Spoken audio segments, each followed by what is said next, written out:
KGF படங்களின் வெற்றியை தொடர்ந்து நடிகர் யாஷ் டாக்ஸிக் என்ற புதிய திரைப்படத்தை நடித்து வருகிறார். பிரபல நடிகையும் இயக்குநருமான கீது மோகன்தாஸ் இந்த படத்தை இயக்கியுள்ளார்.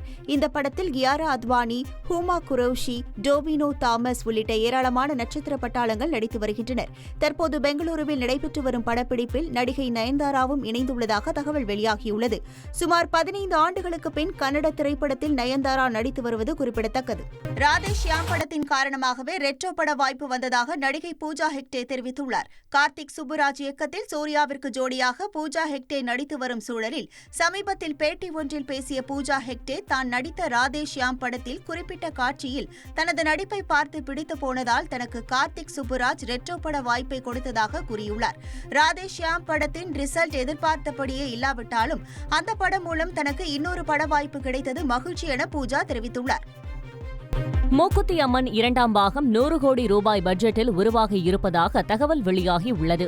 2020ஆம் ஆண்டு RJ பாலாஜியின் இயக்கத்தில் நயன்தாராவின் நடிப்பில் வெளியான மூக்குத்தி அம்மன் திரைப்படம் நல்ல வரவேற்பை பெற்றது. இந்த படத்தின் வெற்றிக்கு பிறகு நடிகை நயன்தாரா மூக்குத்தி அம்மன் 2 திரைப்படத்தில் நடிக்கப் போவதாகவும் RJ பாலாஜி விலகியதால் சுந்தர் சி இயக்க உள்ளதாக அறிவிக்கப்பட்டது. தயாரிப்பாளரான வேல்ஸ் நிறுவனம் மூக்குத்தி அம்மன் படத்தை பிரம்மாண்டமாக உருவாக்க முடிவு செய்து உள்ளதாகவும் தகவல் வெளியாகியுள்ளது. செய்திகளை உடனுக்குடன் தெரிந்து கொள்ள உடனே சப்ஸ்கிரைப் பண்ணுங்க.